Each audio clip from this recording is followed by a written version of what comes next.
thing will distract me, and then I'll wonder. Cool. So we're now recording. So. Great.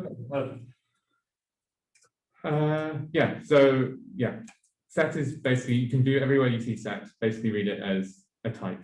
So yeah, n is a type. Is what this says. Can I ask a much simpler question? What is the trick to getting a Unicode character so quickly when you type?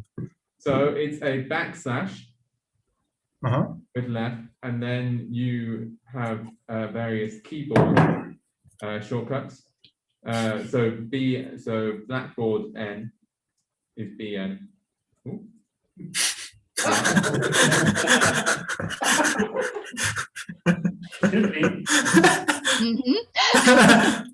I'm not convinced.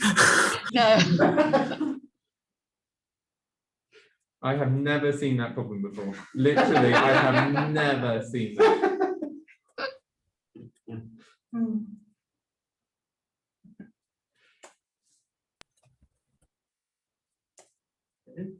Okay, so now, yeah, so BN, and I will.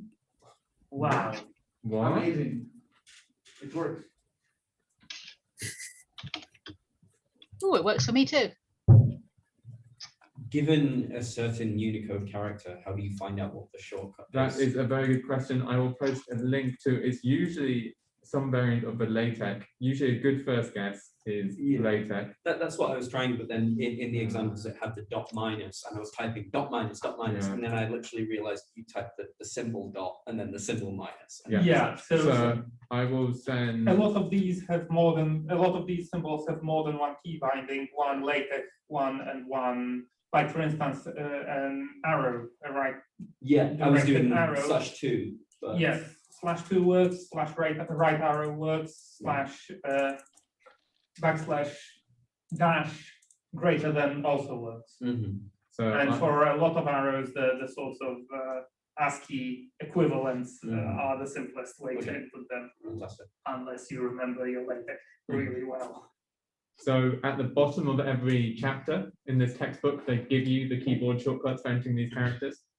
The link that I have posted is the link to the master mapping, and basically you can search for the command that, well, you can't search for, well, you could search for the command you want if you could find the character, and you could search for it here. Alternatively, if you have a character that you don't know what it is, don't know how to type it, that's in your Agda file, you can go, in Emacs, you can go information about character at point, and it will tell you information about it. It will also tell you how to type it, which is to input type /bbn or /bn. In Visuals, there is a keyboard command for this, which I'm surprised it doesn't list, which is on the Agda docs, where you can just, I think it's alt something equals, and it will give you and I can't remember what something is, you have to look it up on the Agda keyboard docs, but it will give you the information about the character at that point. So if you're looking at some other Agda file and not sure how to type it. Make sense? Yep. Cool. Most of them are fairly intuitive. The ones that really screw you over are the lookalikes, which if your font doesn't distinguish between two types of dots, then that can cause a lot of pain. But, well, the usual caveats of Unicode apply, right? Have I lost zero with spaces and all? Yeah. Have I lost the TFA textbook?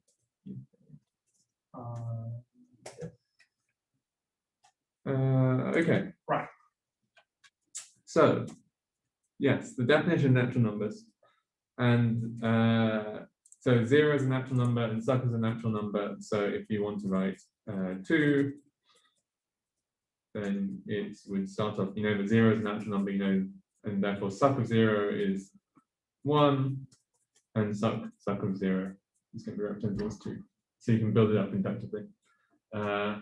This is quite different from many other non-standard proof of systems programming languages, because you kind of assume that all of these have natural, you know, basic things such as natural numbers built in. The idea of having such a thing in a proof of system is that you are absolutely sure, you want the computer to check absolutely everything as much as you possibly can. And that includes that you've got your definition of natural numbers right, and that you've got that's why Agda doesn't come. Philip is rolling his eyes. It sort of does. It sort of does. Well, it links them to Haskell, Yes. but yeah. No, but in principle, and if you don't do anything else, this is precisely what you just did, right? You define your natural numbers, and those are the natural, and they will be checked. So whatever you do with these natural numbers will be checked. Yeah.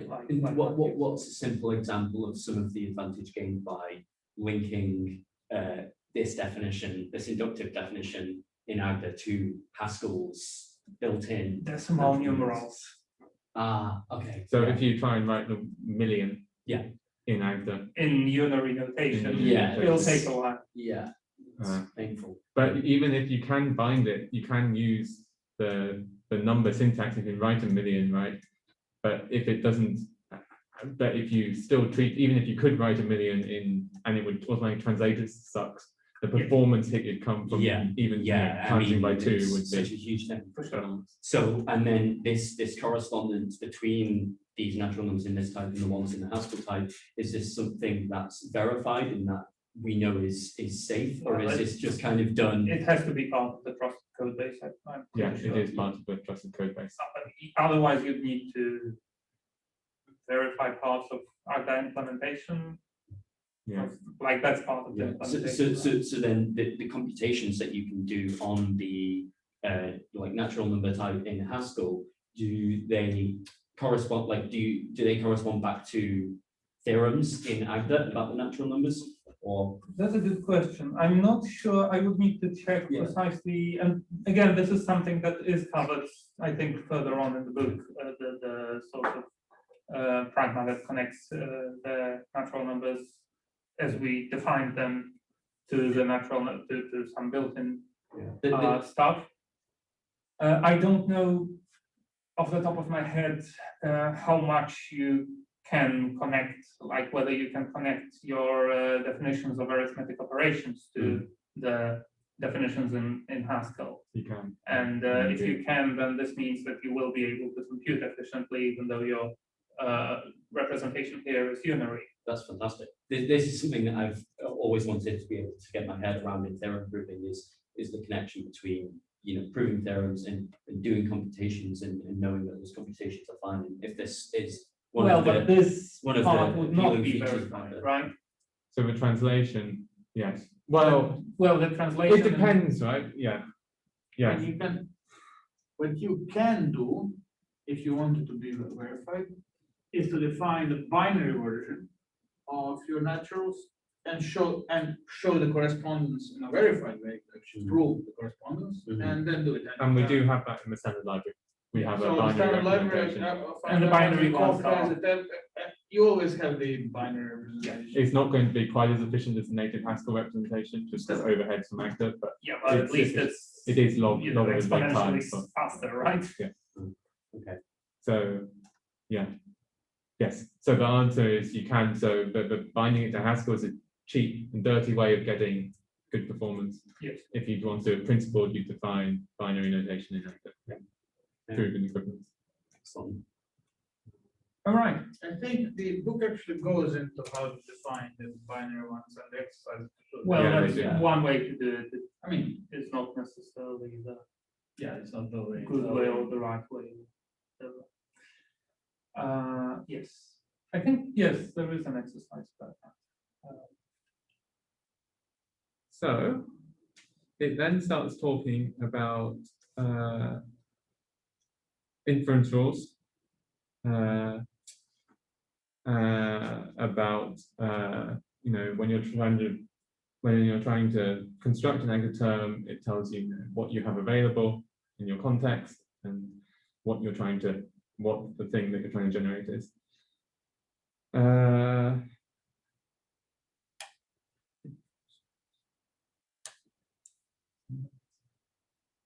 Yeah, which we will see in a minute when we try and do a more in-depth proof. Data keyword is telling us that we're defining a new type, and in particular that it is going to be recursive on in of it. It's both defining a new type and it allows it to be that definition to be recursive in of itself. So it's always, I think so, always an inductive data type, right? Yes.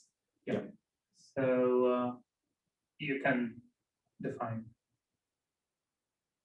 various standard or less standard inductive data types, trees, natural numbers, lists, whatever. Ezra, I think you have a question. Is it also possible to already impose some equalities in an inductive data type? In what, can you give us an example of what you would like to do? So let's say you want to get like the you want to have free algebra on a binary operation, say, which is commutative. So then you want to give it a constructor of, let's say, a base point and the binary operation, and then you want to also say that this operation is commutative. Can you say that, or is So that? you would usually do it in two parts, and you would do that using record syntax, as it's a product of two different things. So you would go, for instance, if you want to define a semi-group, for example, with law. So you're talking about defining both the data type and then the laws that go with it. Is that what you're after? I think it's a bit more. So, I mean, you can write, okay, so as an example, to address the simple thing of, yes, you can put arbitrary code in your data type construct, in the types of your data type constructors. So for instance, if we gave that variable a name, that first argument to suck a name, we can refer to n later on. So to make it as a completely trivial example, we could say, well, suck, you take a natural number n, and if you can prove that n is equal to 0, then you have another natural number, which presumably would only be limited to 1. No built-in for 0. Yeah. Okay, and now our definition of 2 doesn't work, right? Because we need to, in our suck proof, we need to not only produce a, well, let's go 1. Let's have a look at 1 first. Our suck proof would not only need to take a natural number, it would also need to prove, if you look at the goals down the bottom, we'd also need to prove that that equality held as well, which is okay for 1. But if we did it for 2, then we wouldn't be able to prove that the previous natural number was 0. So therefore is a proof that everything is equal to itself, that equality is reflexive. So 1 works now, but 2 would be suck of, I think we have suck of 1, and we also need to provide a proof. And we need to prove that 1 equals 0, which is obviously Would be tricky. Would be tricky. And if we try and give REFL to Agda, it tells us it's not equal. Does that kind of answer the question, or? So I think Part of it, like, but I mean, let's maybe save this question, and it'll probably be addressed later. So. Okay. Could you talk through what happened in the interface? Because I'm seeing you type things and curly brackets turn up, and it's not really quite clear how that's working. So in complicated proofs, or even non-complicated proofs, but anything that's not utterly trivial, you won't know exactly what to type immediately.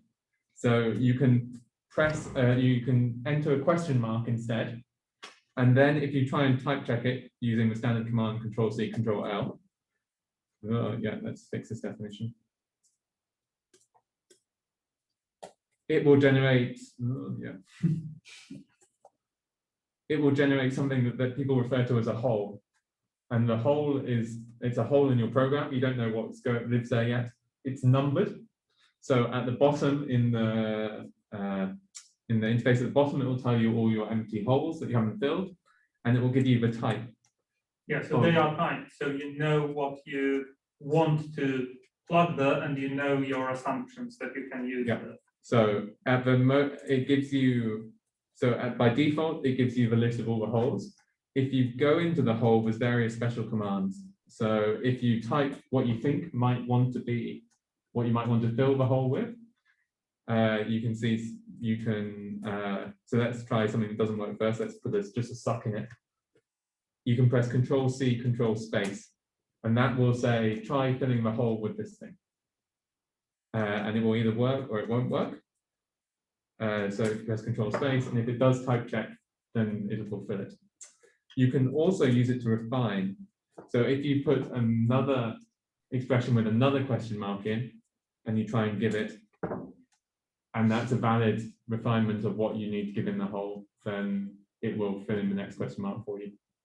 So you can iteratively fill in these holes. So that's how Agda puts interactive in the interactive theorem proof. Yeah, that's quite nice, and I can see now why this is nice, because obviously, so right now we're doing this for just filling in these holes with values that are just natural numbers, but later on we'll be filling these holes with proofs. Yeah, of course. Which is nice because you're treating the values and proofs uniformly, so the goals are equally about what objects do you need to put there, but also what facts do we need to prove, yes. Which is different. Like in my experience with using Isabel and stuff like that, your goal thing is only telling you what you need to prove, and then it's like the type checker is separately telling you, oh no, you need this variable to be this type, kind of thing.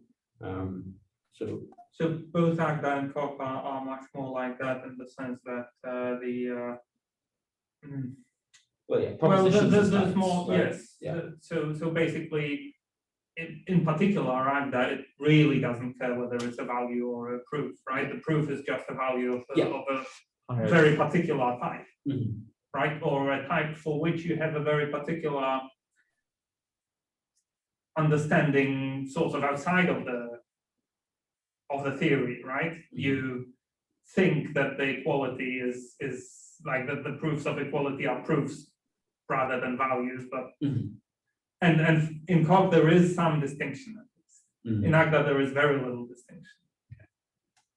I'm guessing you're on the side that you think that it's good that you don't make a distinction. I mean, it depends. Right. It really depends. Quite often it depends on what you're trying to prove, which proof assistant will be nicer to use. That's different tools, different job. 100% true. So Agda makes a lot on this pattern matching stuff, which we'll come on to. Yes. And if all your definitions that you're doing are recursive or inductive definitions, and your proof is inductive, Agda is beautiful and your proof will apply. If it's for equality reasoning, I prefer Coq. Because tactics, because you can write your proofs, but mostly proofs, more succinctly. I would, so there's another divide there as well, in that, yeah, you can write them more succinctly, but it depends whether if you expect people to read your proofs and actually understand why there's a difference between, if you're programming for yourself, I think Coq's amazing and you can get it done super quickly with the right tactic, and you can prove it in one line if you have a tactic that does it. I think that's where Isabel's proof language ISAR wins out, because you have just procedural proofs where it's just line by line, it's more in the style of a mathematics proof. This means that when tactics change and things break, you still have the structure of the argument that's there, and you can read it without seeing how the machine is interacting with it. In Coq, you can't read it, I think, in Coq, but you can step through it and then sort of see how things should look and where things break.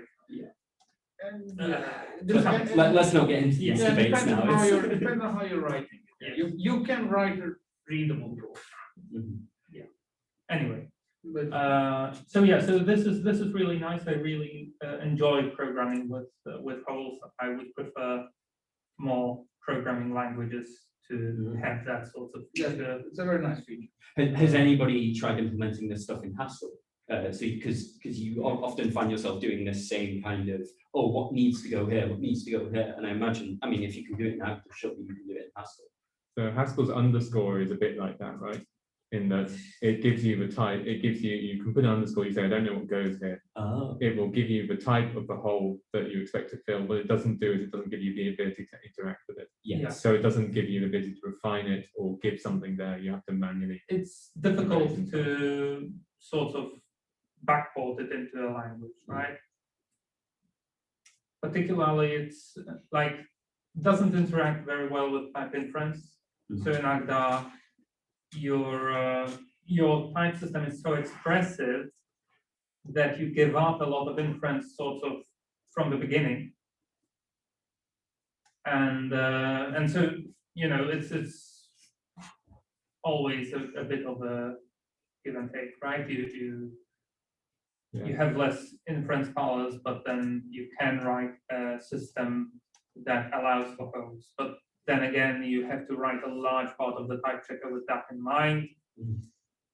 Again, there's probably some styles of implementation of type checkers that are more amenable to that than others, right? So all sorts of implementation questions more than but yeah, it would be nice if you could do this sort of iterative stuff in Python. We will see, I'm sure we'll see a bit later on, is that we get the yellow highlighting of depth. Oh yes. When you put, so what that means is when you put a hole in and Agda can't, it means that there's not enough type information for either Agda to infer what should go in the hole, or not enough type information to infer the type of the stuff that you've already written, more crucially. That sounds painful. Well, That sounds like, it's not called yellow highlighting of depth. yeah. For I mean, no death reason, right? is known to be painful, right? but what happens is, yeah, and in particular it happens with implicit arguments, which we'll get onto later. Okay. Cool. So yeah, that was a great question about interactive mode. There are various other features in interactive mode. If you look at the if you look at the page in the Agda docs, there's all sorts of awesome commands. You can ask it to see if it can automatically fill in holes, which it does. So I'm not even typing anything there. I'm pressing Control-C, Control-A, and it will find the nearest solution for it, which is good when you're doing proofs, because you don't, obviously in this one it's a bit dodgy because you're not sure, it doesn't know that you're after one, it just happens to give it to you. But if you're proving a proof, which is, and you don't care what proof you get, then it can sometimes fit in automatically for you. It can also iteratively refine, so it says compress Control-C, Control-R. Okay, and then this time, if there's only one option that it can partially fill in that hole with, it will partially fill in that hole and generate a new hole. But you can also type suck and then Control-C, Control-R, and it will give you the appropriate number of holes. Yeah. So in this case, just one, right? So but there's lots of advanced features out there that make interacting with holes really nice. Cool. Okay, so. But maybe we wanted to pop back to where we were when I asked about the interactive, which was something about you were defining semigroup, right? I don't think we finished that. Strand. That was a. Let's leave it for now, I think. Okay. There's several layers of things that we need to get to, I think. Yeah. That was me trying to answer misunderstanding Ezra's question and trying to answer it, I think. Yeah, that's right. Okay.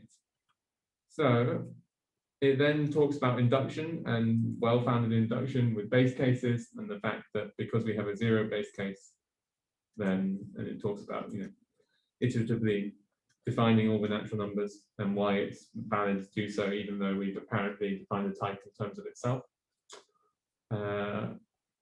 Did anyone have any, I guess this is more a kind of philosophical questions might arise here. Anyone have any deep unease about this, or is everyone happy with induction? Okay. We won't list out all the natural numbers then. Yes. Philosophy. Okay, so we talk about pragmas. Yes. So I have to say, I have never typed a pragma in an Agda file myself. I think I've written 4 or 5 papers which have been formalized in Agda, and I have never typed a pragma. The base, unlike Haskell, the base Agda has pretty much everything that you need to write expressive, powerful programs and prove really interesting stuff. They're more about exotic additions to the type system. So the common one is the big one that you might use if you're interested in the foundations of these programming languages is cubical. pragma, which switches the type theory entirely away to based on cubical type theory, where equalities are paths and all that jazz. But yeah, pragmas for the most part will be handled. All the necessary pragmas will be handled by the standard library. So you won't And if need you to look type it into the standard library, which is something that's really rather nice in Agda, as opposed to COG, no, really, you can and should look at the standard library if something's wrong. If you say don't know how to use a built-in type or built-in type constructor, it really, I mean, I find it very useful to look through the standard library and see what's there. You And can't the tell, but shortcuts for that. And yeah, so that's really you can't tell, but I'm blushing underneath this mask. yeah. So the one that you'll find very often there is without K, right? Without in the K, standard which library, is disabled. which is, yeah, again, part of the original type theory of Agda that we now know how to do a lot of stuff without. Yes. And this was again to do with the homotopy type theory stuff. Oh, God. Because it's incompatible with Yeah. K. It So disables a yeah. particular rule in the type checker. Which makes large parts of standard library compatible with both the standard Agda and the cubical things. Okay.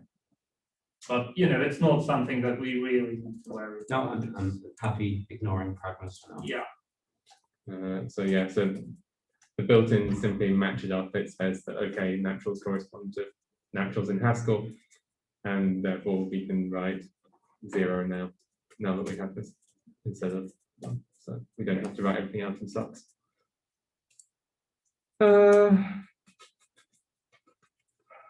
Yes. Okay, imports. So yes. So this is used to import. Agda has a module system. So a module is a namespace where you can separate out different parts of your proof, different parts of definitions into separate files. You can module names are qualified with dots. So this means that it would be, for instance, relation.binary propositional equality would be in the folder relation, and then inside the folder binary, and then it would be a file called propositional equality.agda. Import, yeah, sorry. Those are actual, this is actual directory structure. Yes, This is actual of the directory standard structure. library. Okay. It's like in Haskell, I think, right? Yeah, so it's actual directory structure. So yes, you can define modules within the same file, but you won't be able to do that with importing. Importing always refers to the actual directory structure, not the internal structure. So importing means that you bring that module into scope underneath the name relation.binary.propositional equality. In order to actually bring the names, that means that you can refer to everything in that module by saying relation.binary.propositional equality.x, where x would refer to the item in that module.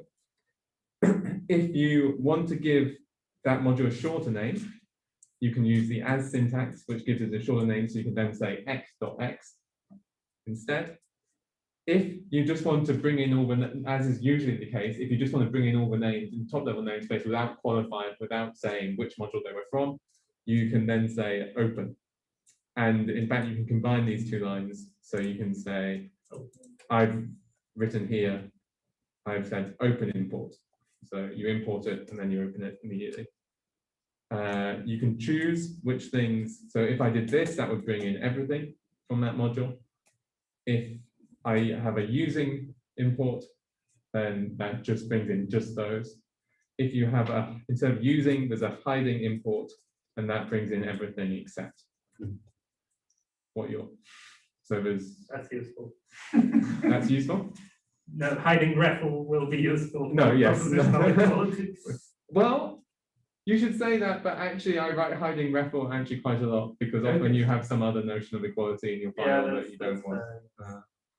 But yeah. Yes. So any question about import statements?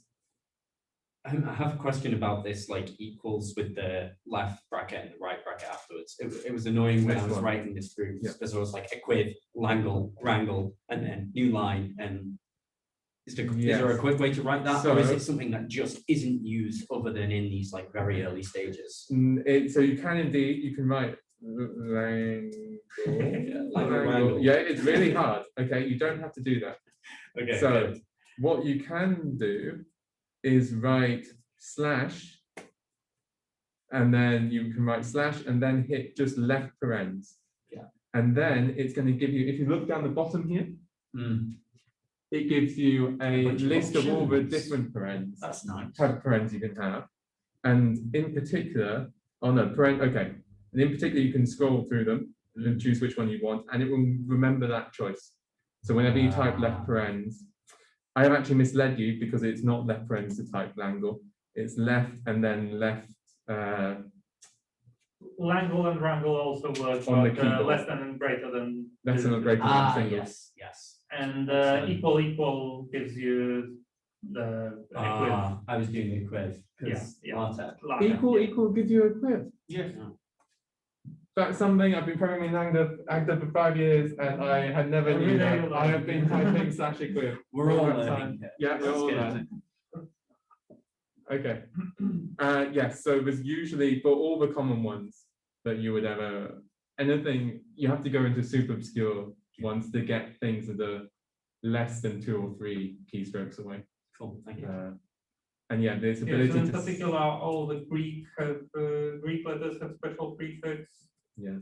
And stuff like the blackboard letters and that sort of thing. So is there some special way to type Greek letters, did you say? Yeah. Because I'm just used to what, backslash omega, G, Backslash G something. and then the letter you want. Yeah, I think. Ooh, cool. No, backslash. Yeah, backslash capital G. Nice. And then O, yeah.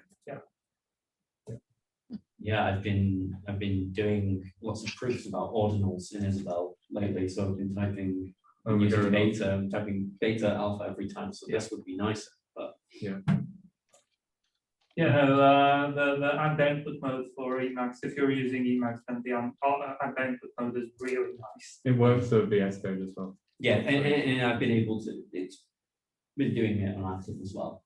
So like I've been doing the B and thing, so I assume that these things work as well. Yeah. Right.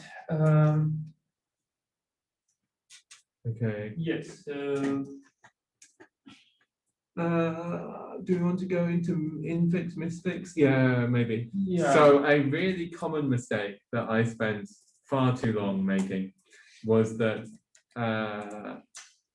when you're writing operations that take, I mean, you can write normal functions with standard names, and you just write the function and then you would write its arguments afterwards. If you want to define functions that can be used infix or misfix or prefix or postfix, you can use underscores to denote the arguments. So if we look here, for instance, equality, if you just wrote equality without these, if they had originally defined equality without these underscores, then you would have to write, equals, I'm still doing a quiz, A, B. But because they've defined it with underscores in the name, underscores, Agda is a special character in Agda, and it says, okay, I expect your arguments sequentially in when these underscores are. Right? So they can appear in the middle of the identifier, so you can do all sorts of crazy things like typing judgments the way you see them in the papers and whatever, right? And it mostly works. Like if you don't mess with fixities too much, it works. Are there more complicated kind of like syntax forms? Like for instance, you might want to have one for like tuples, like n tuples or lists and stuff like that. So ways of declaring those structures. So that's tuples, but then if you want to repeat that many times. Yeah. So but you build it up. You build it up recursively. So you would define a definition in terms of is a tuple of a tuple, and you can literally just write. Although it's all defined in respect to a 2-tuple, by the end, because the precedence of the operators work properly, you can just write a series of commas. Excellent. We are trying to, trying to do, so unfortunately you can't quite write lists like this just yet. I tried to add something to the standard library. It actually requires a bizarre, this syntax is built into other languages, right? Yeah. So almost all other languages which allow you to write list literals, it's built into the type checker of the compiler.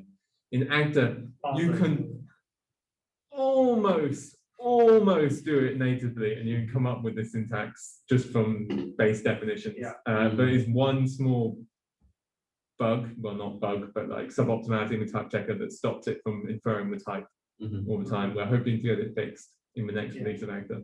Okay, I so think in Coq it's done as a syntax extension, but there's a horrible hack probably or something like that for it to. So yeah, so basically all the syntax, almost all the clever, pretty syntax you see, including the equational reasoning, is all defined natively from the base system. great stuff. So, And mostly it's just these mixed fix operators, and the most you might need to do is set precedences appropriately so that Is there a name for like the formal theory of how these things are written, or is this just something specific to Agda? I have no idea. I've heard that like Lean uses like hygienic macros or something like that, but I don't know what that means. Sounds cool. seems like something from scheme and list literature, so that might be something else. Hygienic macros is what's done in scheme as a sort of pre-processing compile time stage. So unless they reappropriated the name for something else, I would imagine that that's something different. This is just syntax. This is just treating names as like operators of multiplarity. So I had a question about the infix operators. Are they mandatory infix, or can you still use them? Very good question. So no, you can use them. You can use them if you include this. Is gets onto what I was trying to say. Hang on, it's just type checking bits of the standard library, which is why it's a bit slow. Sorry, ignore me. I should really have put in if we wanted to. Multiple definitions of n. Yeah. Okay. Oh. Don't import data. Well, I was just trying to talk about the gotcha. Okay, so I'm going to comment out our built-in definition naturals and just use the one from the standard library. So yes, you can still use them without using the infix operation, and you can even mix and match. So you can say, okay, well, you want to use the first infix operator, and you can use it and leave it and then apply it as an ordinary function. And indeed, it's not just that order, you can do it the other way around as well. So you could have 3 and 2. So but the underscores are really flexible. The gotcha is, though, that although you write 2 + 3, the name of the operator really is underscore plus underscore. And I spent far too long writing this when I was first getting out with Agda, and it goes, well, that doesn't exist. That name doesn't exist in. It does give you a helpful. It's improved. Way. Okay, that's awesome. Okay, Agda has advanced in the years. Yes, it used to give you no error, and it just used to say not in scope, and I would be losing my mind because I definitely added it in there. But yeah, but the name of the operator really includes all the underscores. Oh, right, but it doesn't fail at the import. Oh, no, that's bad. Well, it does. It gives you a warning at the import. Oh, it is. Okay, and here it also hints that you may have meant the underscore plus underscore. Okay, that's nice. That's a nice feature. Yeah, that has been added in the last 3 years at some point. Yeah. Okay. So yeah, infix and misfix operators. Any more questions? Well, one possible question is, why is begin a unary operator? Why would you prefer a unary operator to a function? I think it has to do with precedence. So a function by default, which we'll get onto. I mean, so there's you have to, when you're defining these infix and misfix operators, you have to also assign them a precedence, which we haven't covered. But basically, it's like BIDMAX or BODMAS is order of operation. So if you're writing x7 plus 3 times by 7, you would like the times to bind stronger than the plus. So you can, every custom infix and misfix operator you should add a precedence as well. This is something that the standard library is very bad at. So basically, this is just saying begin is a function, but I wanted to bind slightly more loose or slightly stronger. So by default, you can't add precedences to operations which don't have underscores in them. If by default, if they don't, functions with no underscores in them have a precedence of 20, I think. And by adding an underscore and saying it is a precedent, you can actually set the precedence of this begin operator. Oh, I have a question. Yeah. Can you put spaces? No. No, space and then an underscore? No. But you wouldn't want to. when you have these, when you were using the plus, Yeah, you didn't. you were able to use spaces, like not in the definition, but in use. Here, yes. Oh, here certainly. So what it's saying You is have that to. anything without a space, if there's no spaces in it, it actually treats it as one atom, One token. one token. Sure. So spaces delineate separation of tokens. So if you were trying to define a misfix operator with spaces, my function, right, it would pass it as two. It wouldn't be able to. It would confuse Agda because it would think there were two different things, my and function. But down in the test thing, if you wrote 2 plus 3 without spaces, this is an identifier. Yeah. Because it's saying it wants something named 2 plus 3. Yeah. And you can name things like that, and And that's fine to do, obviously, because you want. You have to have spaces around colons as well. I ran into that. yes, I I ran into that too. So Yeah, colons are. and I did program with that a little bit before. So Yeah, it's a good point. Okay, well, it's now 2 o'clock. We didn't quite make it through the first 5 chapters, I have to say, but I think it was super useful nonetheless, I hope. Yeah, I guess we will continue. The people who did all 5 chapters of reading and all the exercises are good for next session. I guess people who didn't and do want to read ahead a little bit to cover the next few chapters are welcome to in the next 2 weeks. And yeah, I think hopefully it will speed up because I think hopefully we've answered some of the basics today. Yeah. Thank you very much indeed. Yeah, no, cool. And I'll try and put the recording up on YouTube. Great stuff. Thanks. Bye. Bye. I have a final semantic question.